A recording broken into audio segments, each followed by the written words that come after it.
But it's not unusual. It's not unusual for some of these guys and girls to at least consider it. I remember there was a lot of talk that former Dallas Cowboys quarterback, current CBS NFL analyst, he works these games, the high-profile games on the network with Jim Nantz, kidding about the desire to play a lot of golf, as she frequently on golf courses last winter. Caitlin Clark joked that she might try to go pro in another sport during the upcoming off-season. Quote, "I don't know what I'm going to do tomorrow." Caitlin Clark just finished her rookie WNBA season, but her next move? It might not even involve a basketball. She laughed about playing golf this offseason, but here's the twist. She's not kidding. Clark's been spotted on courses all winter and even competed in an LPGA Pro-Am. So, is this just a hobby or a brand expansion in progress? Stay tuned, because the connection between Clark's love for golf and a $500 million marketing opportunity might completely reshape how we view the modern athlete. Before we move on, I'd like to ask you a small favor. If you appreciate this content, please take a second to like this video and subscribe to the channel. Over 98% of you watch the videos without subscribing. It costs you nothing, but it makes a huge difference to us. So, did you click the subscribe button? Great. Thank you so much. Now, back to the video.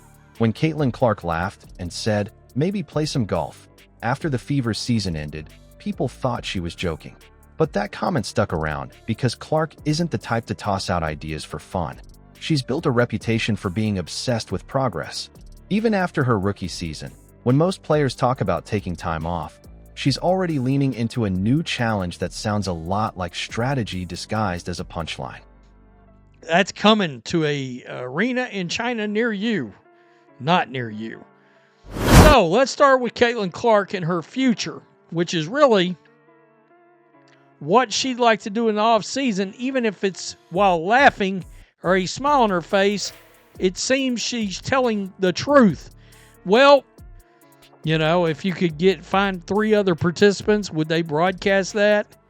You could have a men's side, and you could have a women's side, or you could do, I guess they could do the 15th of August, having already staged several preseason fixtures in the likes of Mexico and the UK. The joke hit the headlines, and fans mostly brushed it off as casual banter. But behind that grin was someone who's been quietly developing a new lane for herself. Clark's connection with golf runs deeper than most realize.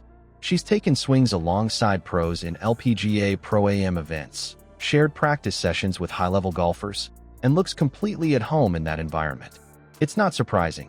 She's stepping into a crossover world that's already proven lucrative for stars like Steph Curry and Tony Romo, who turned their off-season passion into serious business exposure. Research into athlete branding shows why this move makes sense. Mixed sport visibility easily multiplies an athlete's exposure, bringing in fans who might not even follow basketball. That kind of crossover power builds the foundation for sponsorships that stretch beyond typical sports partnerships. A hobby, but a hobby she's talking about being real serious about. When speaking with the media after the Indiana Fever's 2024 WNBA season concluded in the off-season, of course, Clark was only kidding, but those who kept up to date with what number 22 was up to last off-season know that she wasn't.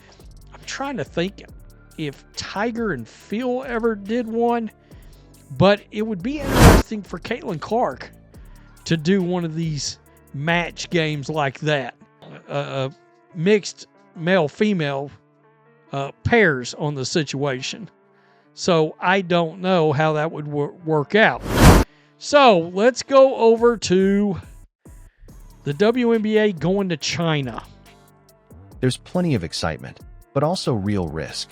The NBA's past run-in with China after the Daryl Morey controversy in 2019 led to China cutting broadcasts and cost the league hundreds of millions. Even so, the NBA has returned, with preseason games in Macau for the first time in years.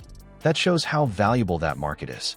With basketball being one of China's most popular sports, bringing the WNBA there could ignite a massive new audience. And it's no surprise Clark's name comes up as the likely face of that push. Clark's following reaches far beyond basketball fans. Her crossover appeal with golf and her growing public visibility make her the kind of player who can open markets. I don't know what I'm going to do the next day.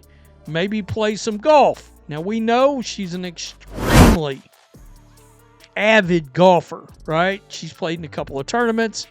That's what I'm going to do until it becomes cold in Indiana. So I got that. I'll become a professional golfer. Clark said when asked of her plans, I wonder, I don't know if they still do the match, which is like a pro golfer or a couple of celebrities against a couple of other celebrities, like Patrick Mahomes has done one. The WNBA could be playing in games in China soon.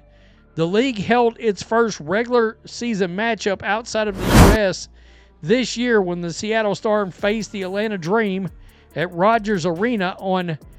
If the Indiana Fever are selected for a China exhibition, she'd instantly become the center of global attention, bringing new sponsorships, merchandise sales, and broadcast value. The league has already been testing international waters, staging games in Canada, Mexico, and the UK. But China is on another level entirely. Marketing analysts estimate that a global push led by star ambassadors could unleash hundreds of millions in value. That means Clark's off-season golf project and the WNBA's worldwide ambitions aren't separate. They're aligning perfectly. She represents the new model, a multi-sport, cross-market athlete capable of carrying a league into new countries and new economies. Caitlin Clark's golf comment was never just a joke. It was a snapshot of how athletes are rewriting what it means to be a star. She's taking the same fearless attitude from the court to the course, blending skill with strategy. That kind of crossover isn't random. It's branding built for the modern sports world. Tony Romo was very good at golf. And there was some talk for a while that Tony was going to try to go pro. I guess that never panned out. She even participated in an LPGA Pro-Am event at one point. Therefore, when Clark speaks about, this should be interesting. Okay. Again, I think it's interesting that it's Adam Silver and not Kathy Engelbert sort of revealing this news. Silver has talked up the prospect of the WNBA heading to China, where basketball is hugely popular and the country represents the NBA's second largest market. Yeah, the NBA has done everything.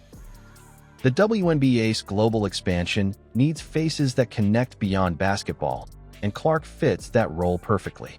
Her off-season moves hint at a bigger trend. Athletes creating identities that reach across sports, cultures, and audiences. So what part of her game evolves next off-season?